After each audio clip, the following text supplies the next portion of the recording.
तमाम मुद्दे हैं, वो मुद्दे जो हैं पूरे किए जाएंगे, लेकिन उनको संज्ञान में अभी तक नहीं लिया गया है। लेकिन जिस तरीके से बता दें कि 16 मार्च को चुनाव आयोग ने लोकसभा चुनाव की तारीखों का ऐलान किया और आज 4 जून को उन तारीखों का ऐलान किया गया। चुनाव हुए, चुनाव के बीच में हमने तमाम तरीके के आरोप प्रत्यारोप का दौर भी देखा है, तमाम रैलियां देखी हैं और कई चीजें ऐसी देखी हैं जो कह सकते हैं कि दोनों तरफ से काबिल तारीफ भी रही हैं और कई तरह से हमने ये भी देखा होगा कि बयानों को लेकर के एक दूसरे पर जो आरोप प्रत्यारोप रहा है उसका दौर भी हमने देखा। और अब इस चुनाव में प्रचार के दौरान आपको बता दें कि पीएम मोदी की बात कर ले तो पीएम मोदी ने कुल 183 चुनावी कार्यक्रम किए थे। वहीं कांग्रेस नेता राहुल गांधी ने कुल 86 चुनावी कार्यक्रमों में हिस्सा लिया था।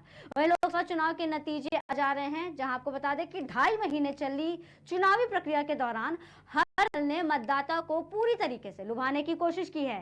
सभी ने धुआंधार प्रचार किया और अकेले प्रधानमंत्री नरेंद्र मोदी ने 183 चुनावी कार्यक्रम किए हैं और उनके मुकाबले दूसरे दलों के बड़े नेता काफी पीछे रहे। सबसे बड़े विपक्षी दल कांग्रेस के सबसे बड़े चेहरे गांधी इस मामले में पीएम मोदी से काफी पीछे रहे। नतीजों के साथ जिस बात की चर्चा सबसे ज्यादा की गई वो थे कि पार्टियों के स्टार प्रचारक, बता दें कि पार्टियों के स्टार प्रचारकों की रैलियां, सभाओं और रोड शो का कितना फायदा हुआ और जिन सीटों पर या क्षेत्रों में नेताओं ने और रोड शो की है वहां की पार्टी ने कितनी सीटें जीती, ये सारी चीजें आज हम आपको बता रहे हैं और नतीजे जो है वो आज सबके सामने होंगे। क्योंकि जिस तरीके से चुनावी रैलियां की गई हैं, जनसभाएं की गई हैं और जगह जगह पर जाकर के एक एक दिन में 3-3 रोड शो और 3-3 रैलियां की गई हैं, इस तरीके से अब नतीजे होंगे वो नतीजे तो खैर कुछ ही घंटों में हम आपसे साझा करेंगे। लेकिन इसका प्रदर्शन जो रहा है वो सीटों को लेकर के अगर कहा जाए कि उन पर कितना प्रभाव पड़ा, क्या कुछ सीटों को लेकर इसमें सुधार आया या फिर घटेंगी या बढ़ेंगी, ये तमाम जो प्रभाव हैं वो देखने को मिलेंगे जो कि जायज है। वह पीएम मोदी के लोकसभा चुनाव 2024 में प्रचार की बात करें तो हमने बताया कि उन्होंने 180 से ज्यादा इसके आंकड़े देखे हैं तो 183 चुनावी कार्यक्रम में वो शामिल हुए और उन्होंने कार्यक्रम खुद भी किए हैं।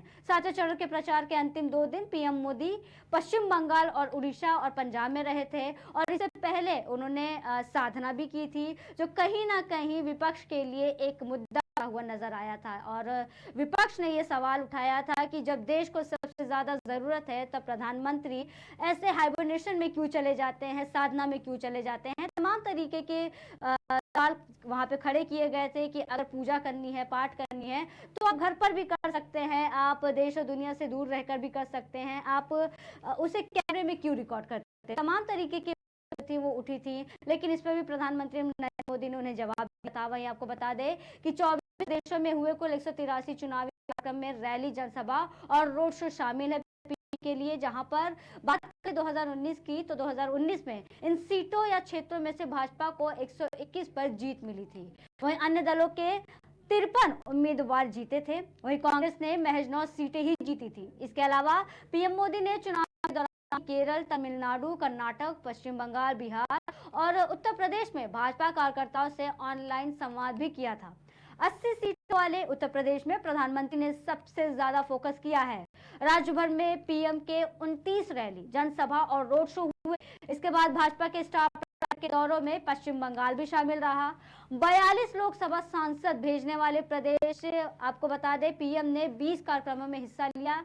मध्य प्रदेश में नरेंद्र मोदी के अभियान में 30 से सबसे ज्यादा 19 चुनावी कार्यक्रम महाराष्ट्र में हुए, जहां से 48 सीटें आती हैं। जी हाँ, वहीं चौथे स्थान पर बिहार में पीएम मोदी ने कुल 16 रैली की है, वहीं जनसभा और रोड शो भी किया है। राज्य से कुल 40 लोकसभा सांसद चुने गए और जाते हैं, जहां पर ये दिलचस्प है कि उड़ीसा में भाजपा के स्टार प्रचारक ने 12 चुनावी कार्यक्रमों में हिस्सा। 21 सीटें वाले उड़ीसा में अभी भाजपा बीजेपी के बाद दूसरी बड़ी पार्टी है और ये अपने पिछले प्रदर्शन को सुधारने की पूरी कोशिश में है।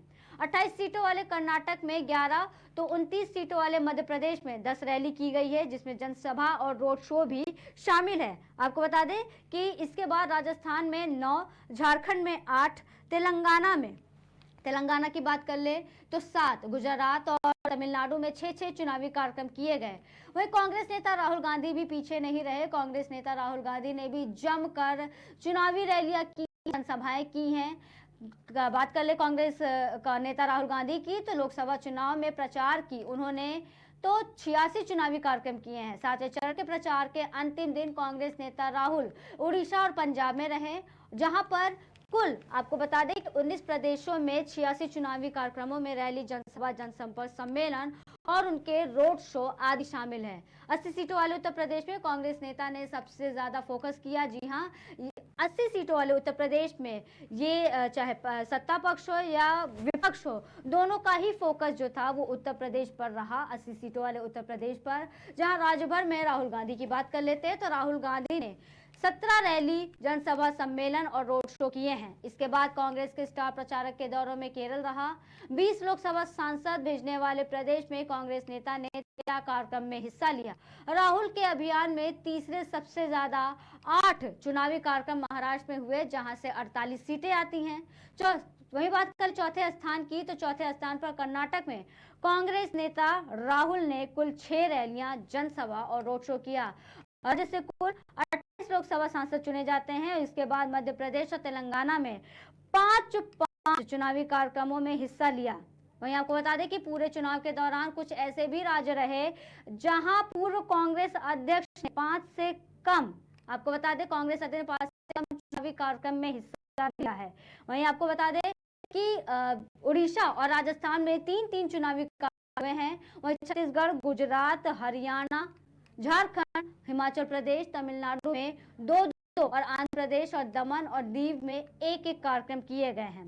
वहीं बता दें कि कांग्रेस ने स्टार प्रचारक ने इस लोकसभा चुनाव में 2 सीटों से उम्मीदवारों को उतारा।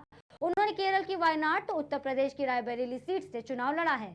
वायनाड सांसद लोकसभा क्षेत्र में राहुल गांधी ने 8 कार्यक्रमों में भाग लिया, जिसमें जनसंपर्क, जनसभा और रोड शो शामिल हैं। वहीं रायबरेली लोकसभा क्षेत्र में कांग्रेस सांसद की 5 जनसभाएं हुई हैं। तो ये जनसभाएं थी, जहां आपको बता दें कि जहां एक और प्रधानमंत्री ने 183 पूरी जनसभाएं की हैं, तो वहीं 83 कांग्रेस नेता राहुल गांधी ने भी किया है, जिनमें जनसंपर्क, जनसभाएं, रोड शो की रैलियां शामिल रही हैं।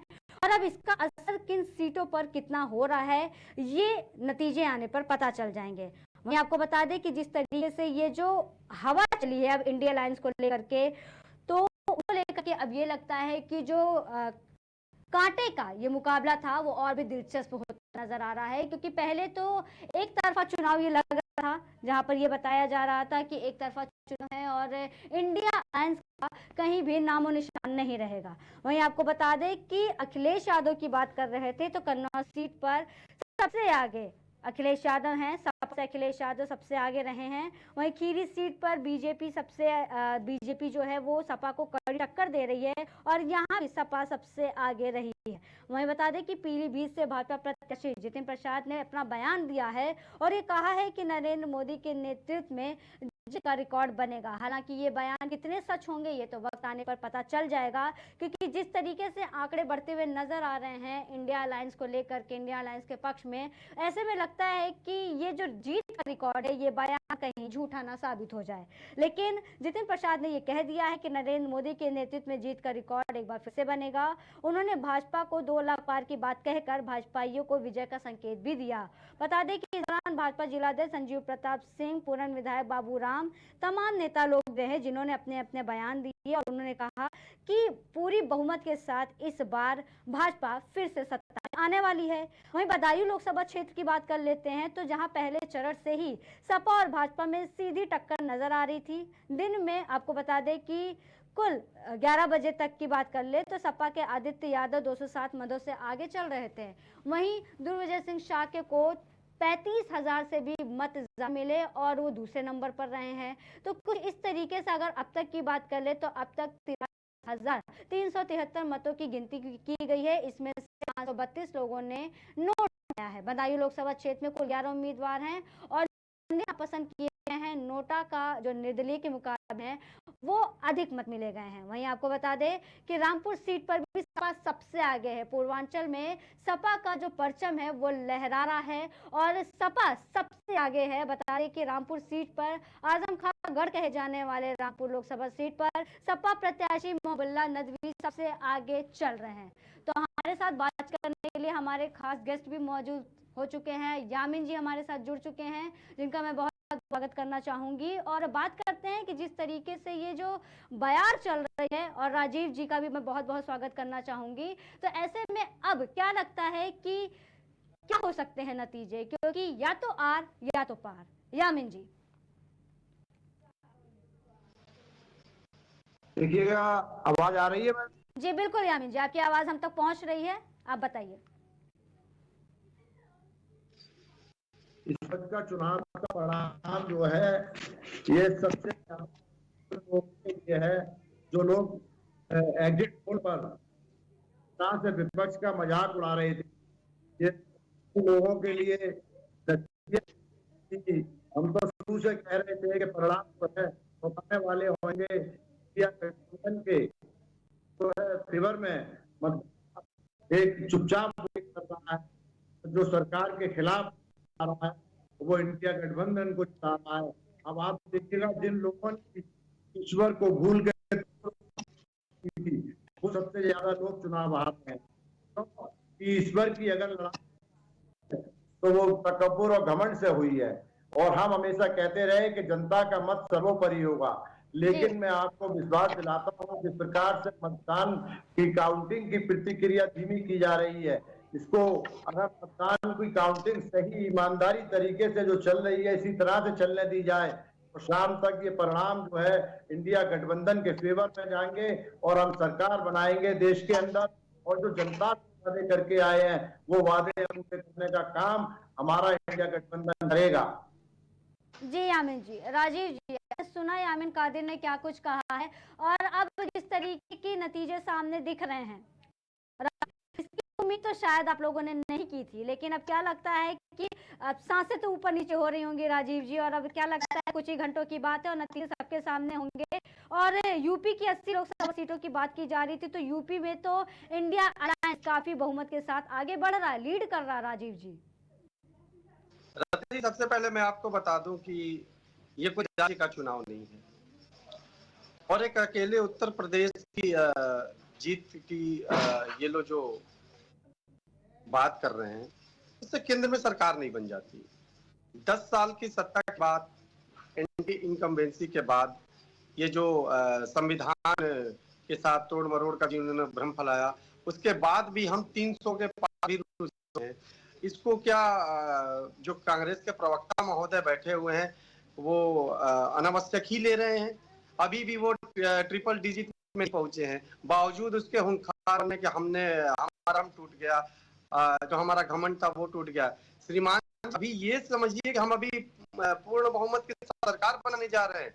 अभी भी केंद्र में हमारी सरकार है और सहयोगी दलों के साथ। हाँ, जरूर हमारे जो अपेक्षाकृत नहीं आए हैं जो चुनाव नतीजे हैं, इसका मतलब ये थोड़े ही ना हो गया कि हम सत्ता से बेदखल कर दिया है जनता ने। सत्ता में अभी भी हम 300 के पार अभी भी हैं, और शाम होते होते जैसे आप कह रहे हैं वो तो अलग बात है, नतीजे इधर भी हो सकते हैं, नतीजे भी उधर भी हो सकता है। लेकिन अगर आप बैठे हुए हैं पैनल पे तो जो तत्कालीन स्थिति हम उसी पे वार्ता करेंगे। और ये जो अभी तक के रुझान है उससे स्पष्ट है कि देश में अभी भी एनडीए की ही सरकार बनने जा रही है और प्रधानमंत्री नरेंद्र मोदी ही बनने जा रहे हैं। ठीक है राजीव जी, तो यामिन जी इनका कहना है कि जो अभी की सिचुएशन है, जो अभी स्थिति है उस पर बात करें, क्योंकि तख्ता पलट होने में समय नहीं लगेगा, तो ज्यादा खुश होने की जरूरत नहीं है, क्योंकि अभी भी एनडीए के पास वो सीटें आ सकती हैं, उनकी अपेक्षा नहीं जा रही है, लेकिन ये बदलाव शाम तक हो सकते हैं। यामिन कादिर जी।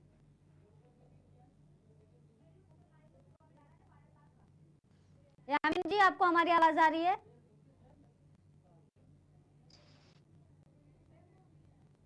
ठीक है राजीव जी, आप अपनी बात कंटिन्यू करिए, यामिन जी हमारे साथ कुछ देर में जुड़ जाएंगे। जी राजीव। तो रत्ना जी, कहने का मतलब ये है कि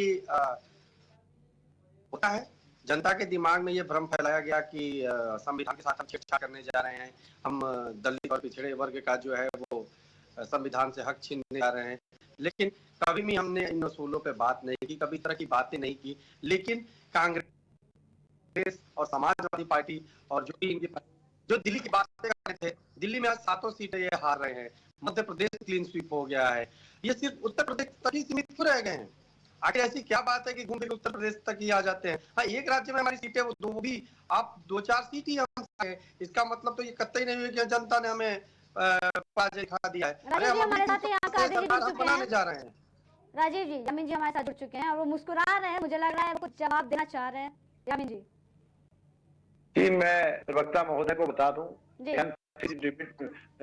वो कह रहे थे 300 के आंकड़ा पार कर चुके हैं। मैं भी वही देखा था टीवी पर, सामने वाला चालू किया है। जी हम 251 पर हैं और वो 200 जो है 72 है, और जिसमें 22 अदर्स चल रहे हैं। तो वो उत्तर प्रदेश को अब नकारने, उत्तर प्रदेश में 80 सीटें जीतने आए हैं। आप उत्तर प्रदेश मध्य प्रदेश की तरफ आ रहे हैं। अरे मध्य प्रदेश में तो आपने पर्चे करा दिए। मध्य प्रदेश में आपने लोगों को, प्रत्याशियों को जो है कराने पर मजबूर करा। गुजरात में किया। आप पूरे देश से चुनाव आ रहे हैं, ये देखिए। आप पूरे देश के अंदर देखिए चुनाव आ रहे हैं। कुछ करने के बाद मंगलसूत्र, मंदिर, मस्जिद, मां, मछली, सारी बातें करने के बाद, देश के प्रधानों को करने के बाद आप पूरे देश ने आपको नकार दिया। नैतिकता के आधार पर आपको जो है इस्तीफा दे देना चाहिए। हमारे में जो 400 नारा दे रहे थे, आप नकार के रख दिया है। 100 लोग फोन करने के बाद भी आप सरकार नहीं बनाएंगे। अब यामीन जी, मैं आपको रोकना चाहूंगी, एक बड़ा अपडेट देना है। यामीन जी एक मिनट, यामीन जी एक बड़ा अपडेट दे दूं, फिर मैं आपके पास आती हूँ। एक बड़ा अपडेट कन्नौज से सपा प्रमुख अखिलेश यादव भाजपा प्रत्याशी सुब्रत पाठक से आगे 84,713 मतों से आगे हैं। ये बड़ी खबर आपको बता रहे हैं, जहां कन्नौज से सपा प्रमुख अखिलेश यादव लगातार भारी मतों से आगे बढ़ रहे हैं। जहां आपको बता दें कि अखिलेश यादव भाजपा प्रत्याशी सुब्रत पाठक से 84,713 मतों से आगे हैं। पूर्वांचल में सपा का परचम लहराता हुआ नजर आ रहा है और ये एक निश्चित जीत पर इशारा कर रहा है। वही कन्नौज से सपा प्रमुख अखिलेश यादव भाजपा प्रत्याशी सुब्रत पाठक से 84,713 मतों से आगे हैं, लीड कर है वो, और ये अब एक निश्चित जीत की ओर इशारा कर रहा है। वापस लौटते हैं पैनल पर। तो अभी आपने बड़ा अपडेट देखा है और जिस तरीके से लगातार अखिलेश यादव अपने भारी मतों से लीड कर रहे हैं और अब 84,713 मतों से वो आगे हैं भाजपा प्रत्याशी सुब्रत पाठक से। राजीव मिश्रा जी, आपकी प्रतिक्रिया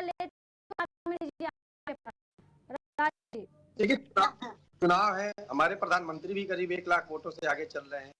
देश के मंत्री करीब 6.5 वोटों से जीते हैं। इंदौर की स्थिति ये है कि 9 लाख आगे जीत की है। ये चुनाव है। अब बहुत जो अखिलेश यादव बात कर रहे थे कि 2 लाख जीत होने जा रही है, वहाँ 84,000 का फासला है।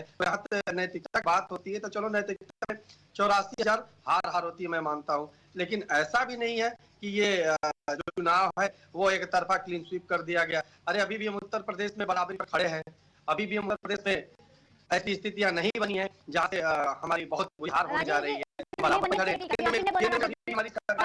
अभी मैं आपसे बताने जा रहा हूँ, कांग्रेस वही टीवी देखती है जिनकी आंखों को अच्छा लगता है, जबकि मुझे लग रहा है कि सभी बड़े न्यूज चैनल के जो आंकड़े हैं वो यही है कि भारतीय जनता पार्टी या तो 300 के पार है, 300 के नजदीक है। लेकिन इनको ना तो मीडिया पे भरोसा है, ना इलेक्शन कमीशन ऑफ इंडिया पे भरोसा है, ना ईडी पे भरोसा है, ना इन लोगों को पे भरोसा है। बात यहाँ पर इलेक्शन की हुई है, भरोसे की नहीं। और जैसा कि बड़े बड़े आंकड़े दिखाए जा रहे, तो उन आंकड़ों में आप देखिए इंडिया अलायंस कड़ी टक्कर में है। और हमारी ही स्क्रीन पर आप देख सकते हैं जिस तरीके से की बात कर रहे थे, तो 45 इंडिया अलायंस और 24 जो है वो एनडीए की दिखा रही हैं।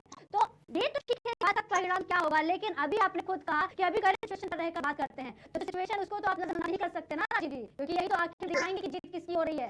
राजीव जी, डर नहीं है इस चीज का? मैंने पहले ही कहा था कि जो चुनाव परिणाम हमारे अपेक्षित नहीं रहे, अपेक्षा के अनुरूप नहीं रहे, लेकिन इसका अभी नहीं हुआ कि चुनाव में आए हैं। अभी तक पूर्ण बहुमत के पार है, अभी भी पूर्ण बहुमत के पार है, सरकार बनाने की स्थिति है। सहयोगी दल हमारे साथ अभी भी अटूट खड़े हैं। इन लोगों ने फोन करना शुरू कर दिया, हम लोग किसी को नहीं फोन किया। ये लोग कभी तेलुगु देशम पार्टी से करते हैं, ये लोग कभी करते हैं, ये लोग कभी नीतीश कुमार को फोन करते हैं। तो इनकी मतलब सत्ता इतनी लालायित है कि अभी चुनाव परिणाम की भी ये इंतजार नहीं कर रहे हैं। साथ ही साथ स्थिति ये बन गई है कि जो भारतीय जनता पार्टी बहुमत से आगे, उसको भी अभी भी स्वीकार करने की स्थिति में। खैर, मैं बता दूं कि हो सकता है जो ईएम का रोना है वो रोना बंद हो गया होगा, इनके अनुरूप ईएम ने आज काम किया होगा। अनुरूप काम किया राजीव जी क्या है, मतलब अगर रो रहे होते तो भी आते थे कि ईवीएम की वजह से हो रहे हैं, ईवीएम को ब्लेम किया जा रहा है। और अब अगर उन्हें जीत दिख रही है तो अगर खुशी मना, आप स्क्रीन पर भी देख सकते हैं कि किस तरीके से रायबरेली में जो जीत हासिल की है राहुल गांधी ने, और खुशी देखिए जरा उनकी, क्या लगता है ये खुशी उनकी कैसे चली जाएगी? यामीन कादरी जी, मैं आपके पास आती हूँ, बताइए। देखिए, मैं इनको कह रहा हूँ कि हमने जो इन्होंने काम किया था मोदी मीडिया के द्वारा एग्जिट पोल के अंदर विपक्ष को बिल्कुल नकार दिया था, जो मोदी मीडिया के पोल ने हमारे राहुल जी ने और इंडिया गठबंधन के नेताओं के कार्यकर्ता प्रोत्साहित ना हो, वो जो है काउंटिंग पर जो है डटे हैं और ईमानदारी के साथ काम कराने के लिए डीएम को कर दें, और उस पर हमने काम किया। आप जो है 5.5 लाख से हमेशा जीते हैं तो कहां से जीते हैं? देखिए, जहाँ गुजरात में सरकार सीट आपको तुम्हारे फेवर में, तब आप 5.5 लाख से जीत रहे हैं। पहली बार बनारस के प्रधानमंत्री मोदी जो है बनारस में, मैं ये बताना चाहता हूँ कि हम भी बहुत बना के चल रहे हैं, और अगर आप जो है नाटक नहीं करते तो हम इसे भी वोट नहीं ला पाते। आप अगर सूत्र गाय बात नहीं करते तो हम इसे भी वोट नहीं ला पाते। तो आप बहुत बढ़िया रहा कि आपने जनता को पहचानने का काम किया, पर बात की, जनता को भुगतान देने की बात की, और हमने अभियान चलाने की बात की। आपकी झूठ आगे, आपकी नफरत जनता के आगे लगी, उसका कराने की वोट था। और जहां ये सवाल आपकी कर रही है, टीवी पे। ठीक है राजीव जी, जवाब ले लेते हैं कि ईवीएम को रोना का जो बात आपने कही थी कि ईवीएम को लेके ये रोना होंगे, लेकिन उन्होंने ईवीएम को लेकर क्या हालात है और क्या कुछ ईवीएम के साथ राजीव जी बताने में। और जीत तो दोनों तरफ से है, दो तरफा है कि पहले एक तरफा जीत जा रही थी, इसी पोल में इंडिया अलायंस पूरी तरीके से नकारा गया था और किसी को उम्मीद नहीं थी, लेकिन अब जो नतीजा लेकर आ रहे हैं उससे आप लोगों को नहीं थी। इसकी अपेक्षा की बात कर राजीव जी। मैं एक बड़े अफसोस के साथ बात कहना चाहूँगा, करीब 40 सीटों पे भारतीय जनता पार्टी आ गई है, 1% वोट हमारा बढ़ा हुआ है, बावजूद इसके कांग्रेस अभी ट्रिपल डिजिट में नहीं आ पाई है। वो कैसे आ सकते हैं, इतना जल्दी कैसे हो सकती है कि हमने उनसे 1.5 सीट हासिल करी है और उसके बाद भी ये मुगालते में है। इंडिया गठबंधन की जीत हो गई,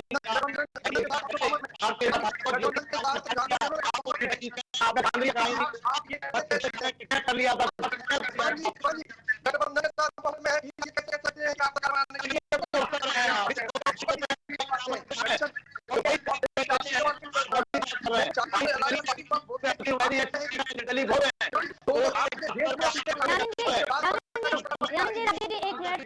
डिबेट पे नहीं बैठे हैं आप दोनों से बातचीत करने के लिए ही हमें डिस्कशन कर रहे हैं, नॉर्मल डिस्कशन। आप लोग एक बात किए, यामीन जी राजीव जी, एक मिनट, नॉर्मल डिस्कशन करिए, यहाँ डिबेट नहीं हो रही है। आरोप मत लगाइए, वो वक्त गया और आज जो है वो नतीजे सामने आएंगे, तो नतीजों पे बात करिए कि अगर आप राजीव जी कहते हैं कि इनकी जो है ट्रिपल डिजिट भी नहीं है एक राजीव जी, लेकिन आप ये भी ना कर सकते हैं कि जिस तरीके से ये बहुमत की जो जीत है, चाहे वो हम अमेठी की बात कर ले और चाहे फिर हम रायबरेली की बात कर ले, तो इसको भी आप इग्नोर नहीं कर सकते। तो जो करंट सिचुएशन है उस पर रह के बात करें। आज में भी देख लीजिए, पूर्वांचल की स्थिति है जहाँ पर सबका परचम लहरा रहा है, कन्नौज में जो गढ़ माना जाता है वहाँ पर वो इतनी भारी मतों से जीत रहे हैं, लीड कर रहे हैं, तो उसे भी तो इग्नोर नहीं कर सकते हैं। तो आप इस चीज को भी तो देखें जी राजीव। अभी मैंने कहा ये डिस्कशन नॉर्मल डिस्कशन है, तो मैं जिससे यामीन जी इसके मैं आपके पास आया हूँ, एक अच्छा डिस्कशन के बाद उत्तर प्रदेश तक ही क्यों आती है? घूम फिर के बाद मैं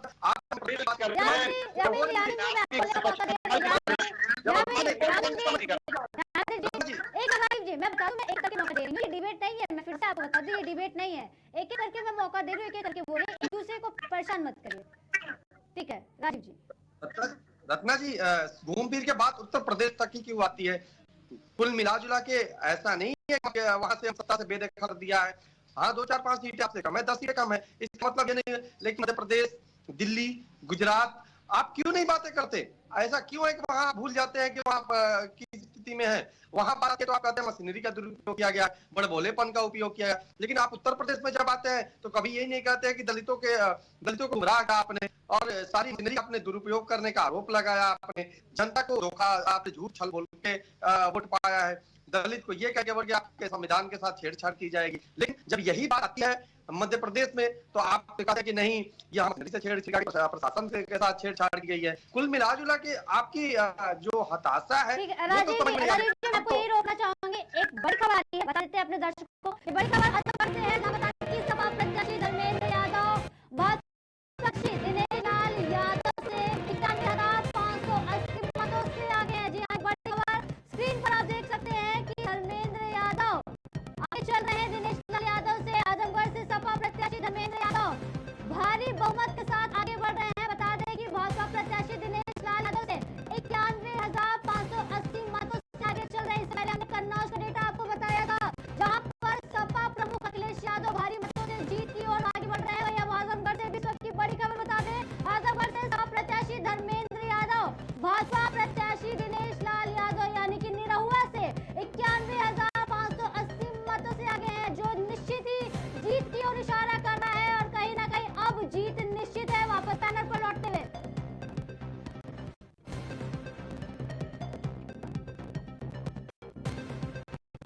अभी आजमगढ़ की खबर मैंने आपको बताई, पहले कन्नौज की अपडेट दी थी यामिन जी और राजीव जी, आपने सुना होगा।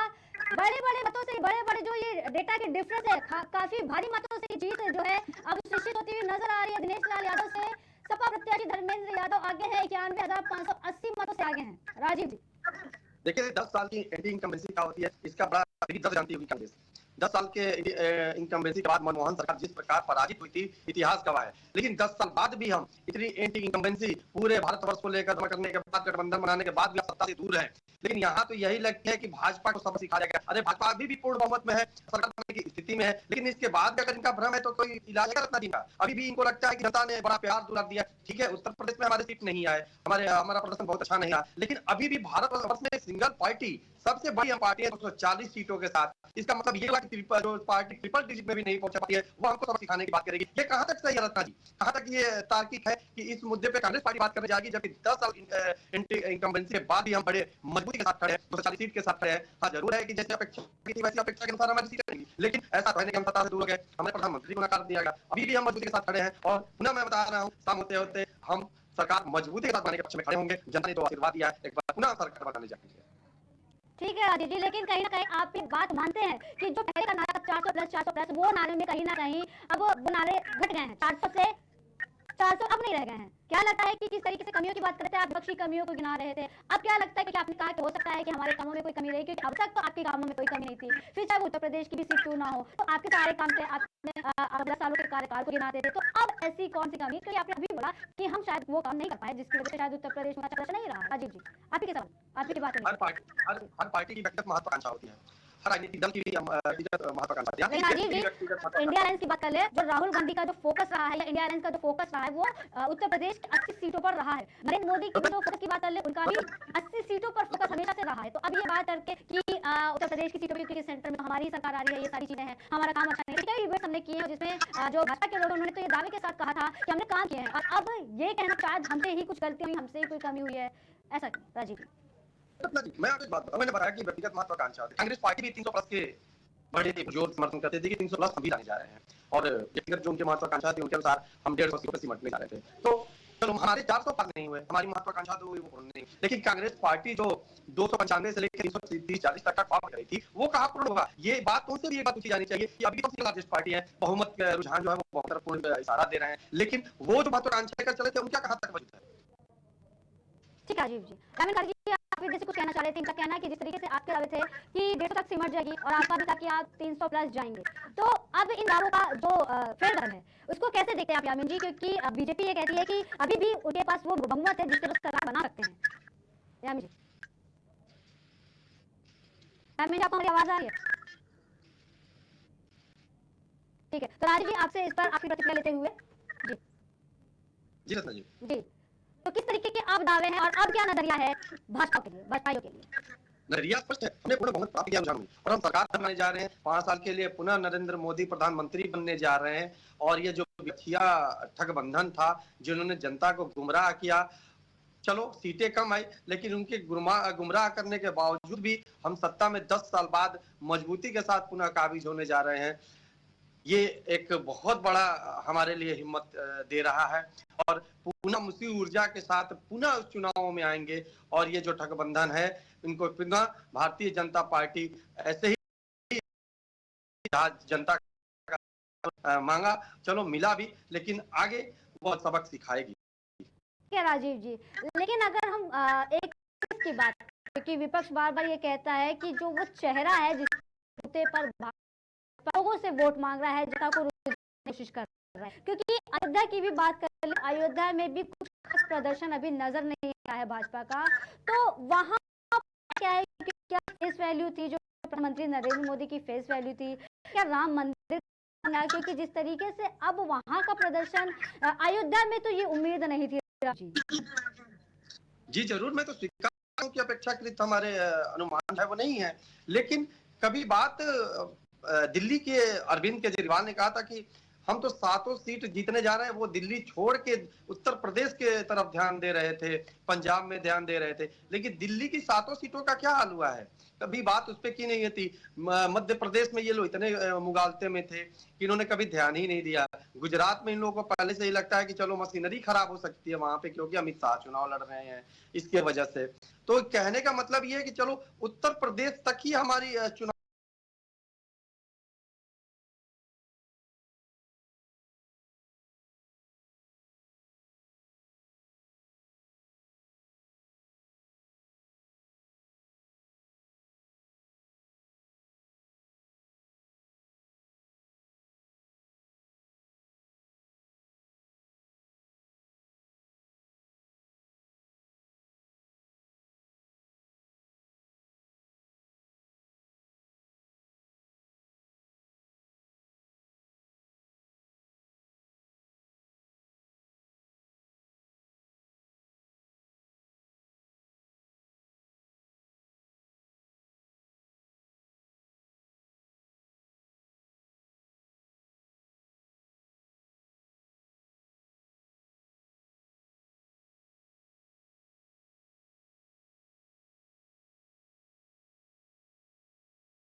की जो भूमिका है वो क्यों खत्म की जा रही है? पूरे देश में हम चुनाव लड़ रहे हैं और पूरे देश के साथ जो आंकड़े वो हमारे बहुमत के हैं, ये बात रत्ना जी क्यों नहीं कही जा रही है कि इनकम्बेंसी के बाद भी बहुमत प्राप्त कर रहे हैं?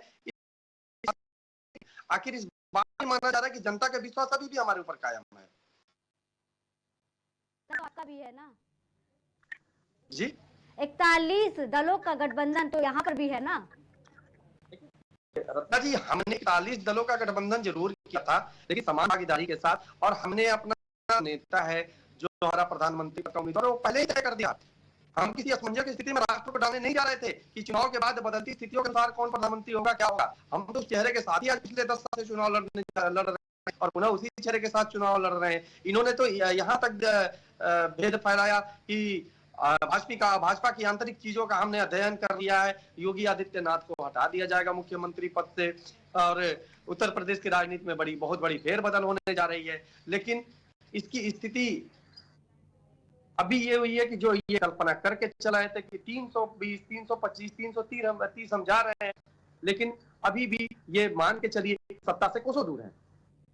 सत्ता से कोसों दूर कैसे हैं? आप आंकड़ों पर तो देखिए, आपने तो विपक्ष को कह दिया है कि ये आंकड़ों को नहीं मान रहे, ये मीडिया को नहीं मान रहे, ये एग्जिट पोल के नतीजों को नहीं मान रहे हैं। लेकिन अब जो आंकड़े दिखाए जा रहे हैं, जो सामने दर्शाए जा रहे हैं, तो उनको तो आप भी मान सकते हैं ना। ये तो आप मानते हैं ना कि टक्कर का मुकाबला है, जो कि उम्मीद बिल्कुल नहीं थी गठबंधन से।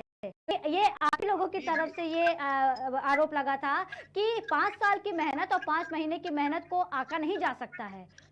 जो मेहनत 5 साल के लिए की गई है, 5 साल से की गई हो, वो 5 महीने के लिए, वो भी एक इंसान को हराने के लिए इतना आसान नहीं होने वाला है। लेकिन अब तो नतीजे कुछ और ही कह रहे हैं। थोड़ा बहुत तो आप ये मानते होंगे राजीव जी। रत्ना जी, अभी भी हम बहुमत में हैं, आप इस बात को क्यों नहीं स्वीकार कर रही हैं? हम तो स्वीकार करना राजीव जी तो हम करेंगे। ये तो हम अपने पक्षों की बात कर रहे हैं, क्योंकि जाहिर सी बात है विपक्ष है, पक्ष है, तो हम उसी पर बात करेंगे। खैर, आप मुद्दे पे बात करेंगे जी। 10 साल एंटी इनकम्बेंसी के बाद किसी भी राष्ट्र में कड़ी टक्कर होती है। आप देख लीजिए, 10 साल सत्ता के होने के बाद किसी भी राष्ट्र में एंटी इनकम्बेंसी की लहर चलती है। और शुक्र है कि हमारे जो कार्य हैं उसके प्रति, जो हमारी योजना है उसके प्रति भी अभी भी जो जनता ने भरोसा कायम रखा है और हमें अभी भी बहुमत दिया है सहयोगी दलों के साथ। तो कैसे मान लें ये बहुत बड़ी विपक्ष की लहर है कि 10 साल के झेल के हम आए हैं। ये जो झूठ का जाल है उसको पार करके हम आ रहे हैं, जो इन्होंने झूठ और भ्रम का जो खंड बनाया।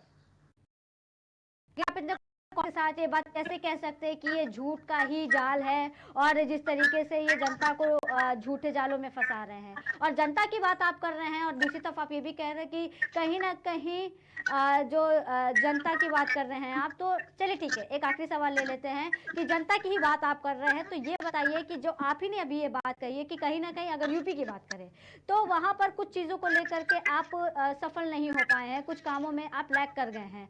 तो अब बताइए कि जनता, जो साइलेंट वोटर्स की बात कही जा रही है, कहीं ना कहीं अब लगता है इन साइलेंट वोटर्स की वजह से बीजेपी का ये जो आंकड़ा है वो गड़बड़ नजर आ सकता है। इस पर जवाब दीजिए राजीव। बीजेपी का आंकड़ा गड़बड़ होता तो 10 साल बाद भी हम 1% वोट से अधिक पाए हैं पिछले चुनाव से। ये याद रखिए रत्ना जी, हार बीजेपी नहीं रही है, यहाँ ध्यान देने। मैंने ये नहीं बोला राजीव जी, मैंने बोला ही नहीं है कि हार रही है। मैंने बोला है, मैंने इस्तेमाल कहीं नहीं किया। आपने जो बात कही उसी पे सवाल, मैंने हार का तो कहीं इस्तेमाल किया ही नहीं राजीव जी। मेरे मुंह से तो एक बार भी हार का शब्द निकला नहीं। अभी भी जनता के विश्वास की कायम का ही नतीजा है कि पूर्ण बहुमत है हमारे रुझान में। ऐसा तो होता नहीं है। कहीं ना कहीं जनता हमारे कार्यों को, योजनाओं को आत्मसात कर रही है। वो भी हमारे प्रधानमंत्री के त्याग को देख रही है कि जो इंसान बिना थके, बिना हारे 10 साल तक कार्य कर रहा है, उसके प्रति अभी भी जनता का कायम है। ऐसे तो हो नहीं सकता है। हाँ, ये जरूर है कि कुछ ऐसा माहौल बनाया गया है तमाम तरीकों के लिए पक्ष के द्वारा, जिसमें गुमराह किया गया है। लेकिन हम उसी ताकत के साथ वापस लौटेंगे। रत्ना जी, किन बातों को लेकर के गुमराह किया गया? क्योंकि आपने कहा कि जनता ने काम देखा है। राम मंदिर की बात करें, जिस तरीके से अयोध्या में नतीजे सामने आ रहे हैं वो तो कहीं से लिंक कर नहीं रहा। राजीव जी बताइए। देखिए, राम मंदिर आस्था का प्रतीक है। राम मंदिर हमने बनवाया इसलिए बनवाया कि वह करोड़ों भारतीय सनातन धर्म के आस्था का प्रतीक है। लेकिन राजीव जी, आप ही लोग है जो कहते हैं ना, आप ही लोग है जो इसको विपक्ष से जोड़ते हैं ना, कि विपक्ष ने राम को मानने से इनकार कर दिया, भगवान राम को मानने से इनकार कर दिया, राम मंदिर में वो दर्शन करने नहीं आए। जब वो तमाम तरीके की रैलियां करते हैं या दौरे पर होते हैं तो आप ही के लोग कहते हैं कि इनके पास राम मंदिर में जाने का समय नहीं है, लेकिन बाकी भारत के दौरे हैं या विदेश के दौरे हैं उनको करने का समय है। इस पर भी तो मुद्दा आप ही ने उठाया राजीव जी। राम मंदिर जब प्राण प्रतिष्ठा हुई, राम मंदिर के बनने से पहले भी राम मंदिर को लेकर सवाल जवाब तो दोनों करते हैं, चाहे वो पक्ष चाहे विपक्ष, और आप लोगों ने भी खुलकर इस पर बात की है। हम इसलिए भी कहते हैं क्योंकि इनकी मानसिकता झलकती है। कितने विपक्ष के नेताओं ने राम मंदिर जाकर दर्शन किया, आपको पता है क्या? भाजपा जनता पार्टी के तो ये जमीन में बनी है राम मंदिर। आप वहां पे जाकर भगवान राम के प्रति आस्था दिखा नहीं पाते, क्योंकि इनकी मानसिकता है राम विरोधी, सभी को पता है। और इनकी मानसिकता जो है वो सिर्फ राम विरोधी नहीं है, राष्ट्र विरोधी भी है, क्योंकि ये लोग सर्जिकल स्ट्राइक का सबूत मांगते हैं। 370 जब भर्ती है तो वहां पे कहते हैं कि पूरी नदियां बहेंगी। ऐसे ज्यादा प्रमाण है देश में जो उनके राष्ट्र विरोधी और राम विरोधी मानसिकता को उजागर करती है। लेकिन जब वही विपक्ष मणिपुर पे बोलता है, विमेन प्रोटेस्टर पर बोलता है, तब किस तरीके की मानसिकता उजागर करती है आपके हिसाब से राजीव जी? मणिपुर की घटना पर केंद्र ने संज्ञान लिया, ऐसा नहीं है केंद्र संज्ञान नहीं लिया। उसको रोकने के लिए जो भी उपाय किए जाने चाहिए थे केंद्र सरकार ने त्वरित उपाय किए। घटना नहीं होनी चाहिए थी, लेकिन सरकार चुप नहीं बैठी थी, बिल्कुल भी नहीं चुप बैठी थी। केंद्र की सरकार तुरंत हस्तक्षेप करके या कैसी घटना नहीं जानी चाहिए। कभी कोई ये क्यों नहीं भूल जाता इंदिरा कांड के बारे में भी कोई चर्चा करने आए।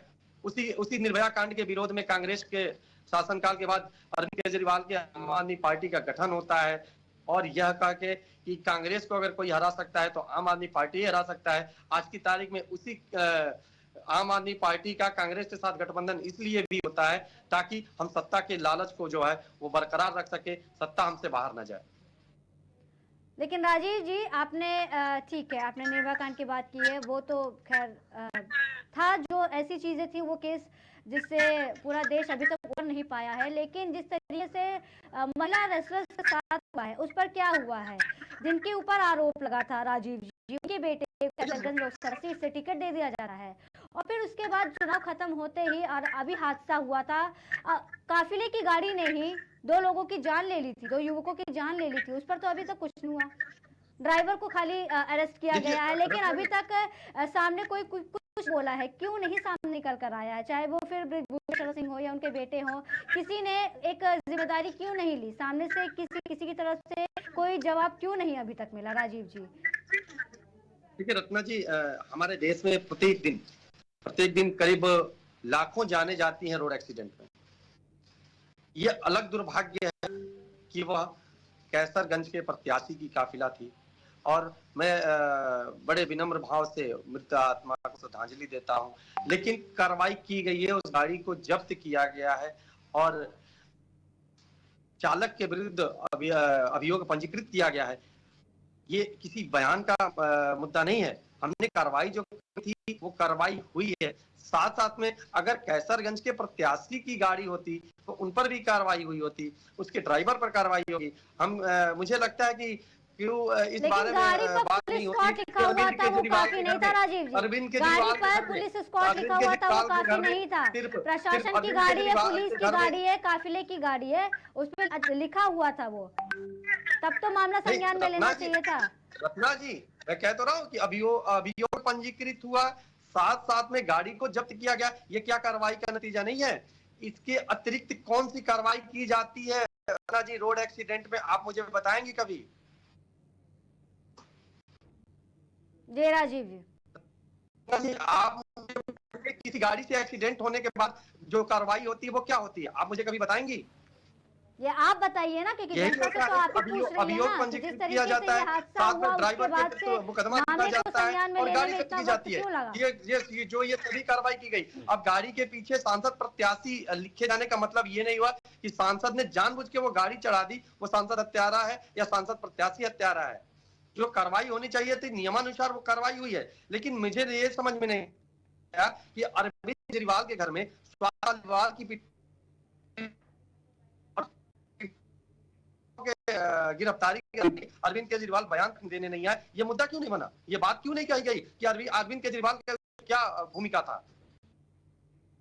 ठीक है राजीव जी, बहुत बहुत धन्यवाद आपका, और यामिन जी का भी बहुत बहुत धन्यवाद हमारे साथ जुड़ने के लिए। और आज फैसले के दिन का जिस सबको इंतजार था वो घड़ी आ गई है, बस की देर है और उसके बाद हमें पता चल जाएगा आखिर देश का प्रधानमंत्री कौन बनने वाला है। लेकिन आपको बता दें, पूर्वांचल की सीटों की बात कर रहे हैं तो पूर्वांचल की सीटों पर सपा परचम लगातार लहराता हुआ नजर आ रहा है। आजमगढ़ से सपा प्रत्याशी धर्मेंद्र यादव, भाजपा प्रत्याशी दिनेश लाल यादव यानी कि रहुआ से 91,580 मतों से आए। जी हाँ, उत्तर प्रदेश की 80 लोकसभा सीटों पर चाहे वो पक्ष या विपक्ष हो, दोनों का ही फोकस है और शुरुआत से ही उत्तर प्रदेश की जो सीटें हैं, ये जो चर्चित सीटें रही हैं, इनमें दोनों तरफ से दमखम देखने को मिला है। इस तरीके से इंडिया अलायंस से पहले कुछ रणनीतियों में थोड़ी देरी लगाई, रणनीति नहीं थी, फेस नहीं था, फेस पर वो प्रधानमंत्री का चुनाव लड़ने वाले हैं, जिसको बार बार जवाब किए हैं। और अब जिस तरीके के नतीजे सामने आ रहे हैं, उससे तख्ता पलट होने की उम्मीद है। कुछ घंटे की बात है, जिसके बाद पता चल जाएगा कि जो इंडिया अलायंस का ये जो नेक टू नेक कंपटीशन है, वो कितना भाग पाया है और कितना आगे जाने वाला है और कितना काम आया है, क्योंकि इतना आसान नहीं था ये लड़ाई। और जिस तरीके से आपको बता दें कि 16 तारीख को पहले डेट अनाउंस किए गए, 19 अप्रैल को पहले चरण का मतदान हुआ, फिर 1 जून को आखिरी चरण का मतदान किया गया। आज 4 जून है, मंगलवार के शुभ दिन पर आज यानी नतीजे सामने आने वाले हैं। वहीं आपको बता दें कि तमाम जगहों से सपाइयों की बात तो सपा में खुशी की लहर है। सपा के कार्यकर्ता, लखनऊ की बात करें, उत्तर प्रदेश की राजधानी लखनऊ की, तो वहां पर सपा कार्यकर्ता में काफी खुशी है, खुशी की लहर दौड़ उठी है और लोग मिठाइयां बांट रहे हैं, एक दूसरे का मुंह मीठा कर रहे हैं। लोगों में काफी उत्साह नजर आ रहा है, जगहों को सजाया गया है और काफी तरीके से तैयारियां की गई हैं जश्न मनाने के लिए। लेकिन ये जश्न कहाँ मनेगा और कौन इसे मनाएगा, खैर ये तो कुछ घंटे में पता चल ही जाएगा।